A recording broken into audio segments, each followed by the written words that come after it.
Good afternoon, everybody. So, what time is it? It's time para kumain ng lunch. Luto ko ngayon. Ito ang menu natin for today. Yesterday kasi day off ko at may nabili akong sayote. Kaya sabi ko magpapaluto ako ng tinola. Imagine, ganyang kadami. Oh my gosh. Ang dami nito. Sayote. Nakalimutan ko magpalagay ng spinach.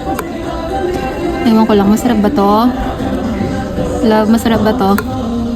Wala kasing Knorr cubes. Pero meron kami ditong chicken powder. Yon. Tapos meron ako ditong fried na lamb. Deep fry lang. Napagpakin natin yan mamaya. And of course, rice. Konting rice. Hindi, madami pala yan.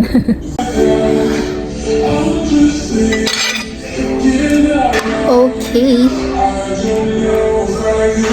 Taste test muna natin.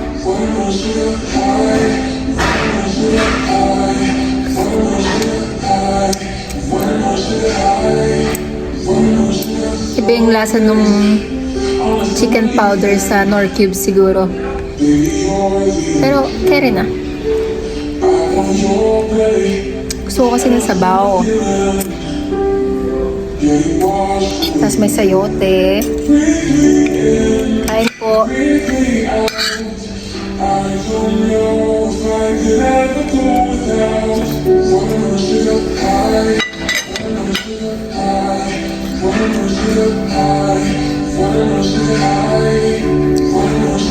Pati lasa ng sayote parang hindi na rin ako sanay. Lasa siyang yung baby corn. Anyway, anong chika? I'm currently in my second trimester na. Tapos, ang sabi nila, usually daw, first trimester yung mahirap. Sabi ng iba, well, magkakaiba naman ang pregnancy journey, diba? Pero, I'm lucky, sabi ng doctor, kasi napakadalang daw na mga buntis na hindi nakakaranas ng mga morning sickness or yung struggle ba. And in fairness, for me, so far, everything are great. Hindi ako nakakaramdam ng mga kung ano-ano. Yung pagising mo lang, medyo tinatamad ka. Parang dati pa rin naman, tinatamad. Joke lang. Pero hindi naman yung madalas. Normal naman yon for me. Hindi ako, wala akong morning sickness. Walang, ano ba yung the usual? Basta again, wala akong naramdaman na kahit ano. Yun lang talaga, yung first time is yung may abdominal cramps or pain for like 1 week. Tapos nung nagpa-test na, dun na nalaman, wala na after nun. Wala na akong ibang naramdaman na negative.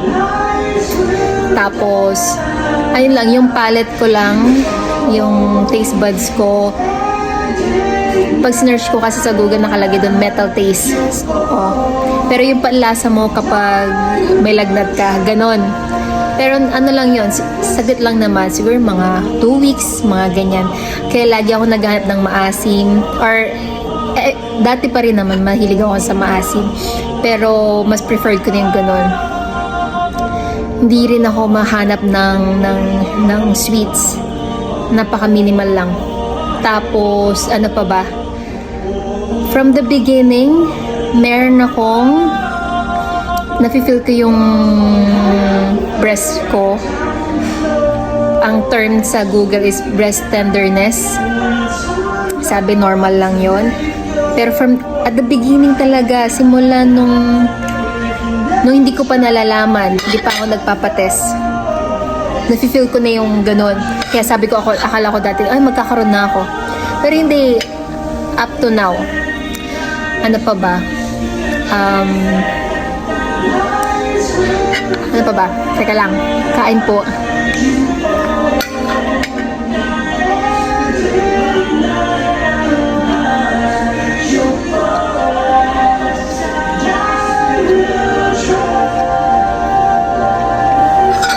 Sipin ko muna.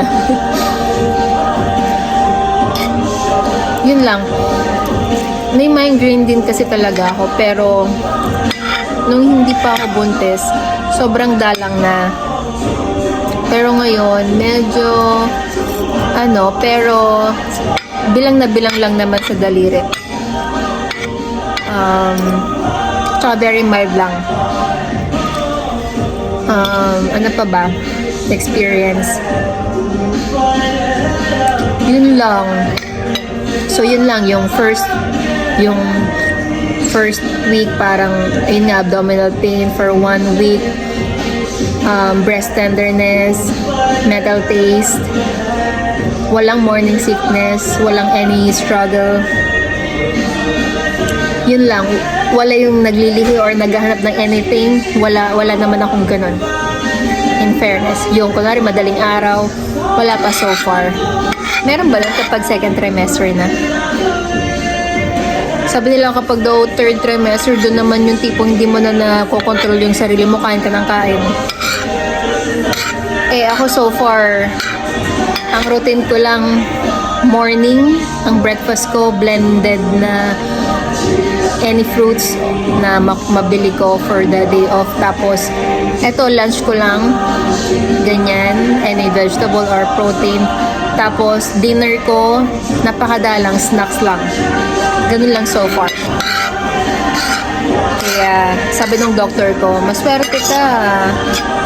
Hindi ka nahihirapan. Thank you, Lord.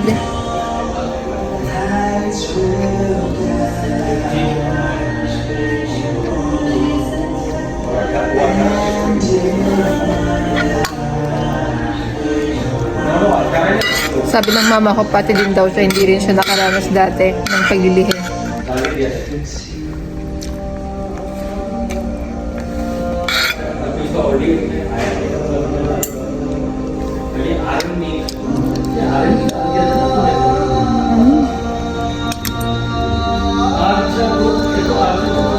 Sabi ko kay AJ, konti lang.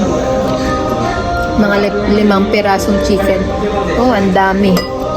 So, baka magiging dinner ko na naman to.